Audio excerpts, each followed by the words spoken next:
So, you know who Ben Horowitz is, or maybe you're trying to be a better leader.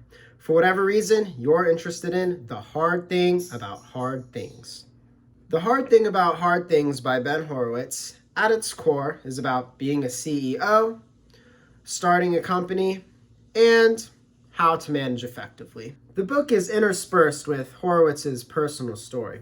Horowitz just so happened to be in the middle of some significant moves in the field of tech and computer engineering. Horowitz's story may be compelling to someone who is already familiar with his world. Otherwise, his personal anecdotes aren't nearly as interesting as what he has to say about effective management.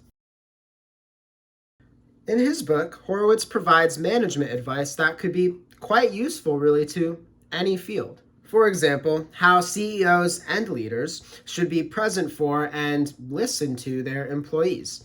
Horowitz explains the 90-10 rule. This rule basically means leaders, or CEOs in Horowitz's case, should be 90% of the time listening to their employees and only really talking 10% of the time. He emphasizes this practice to be done really in one-on-one meetings to establish trust and respect.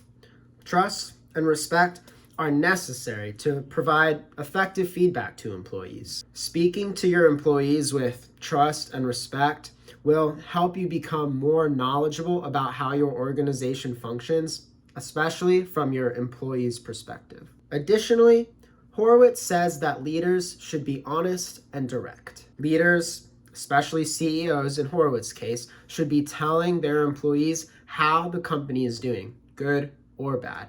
They should also be forward in regard to layoffs or other important organizational decisions.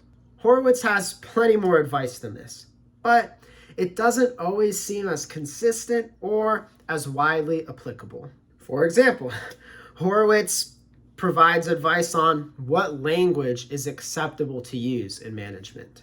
Horowitz essentially condones profanity because it's the easiest way to make his points clear when reprimanding employees. He justifies this behavior because it's the culture of other big, successful tech companies. And of course, these cultures should align, according to Horowitz. It seems neither respectful or conducive to providing employees with good feedback.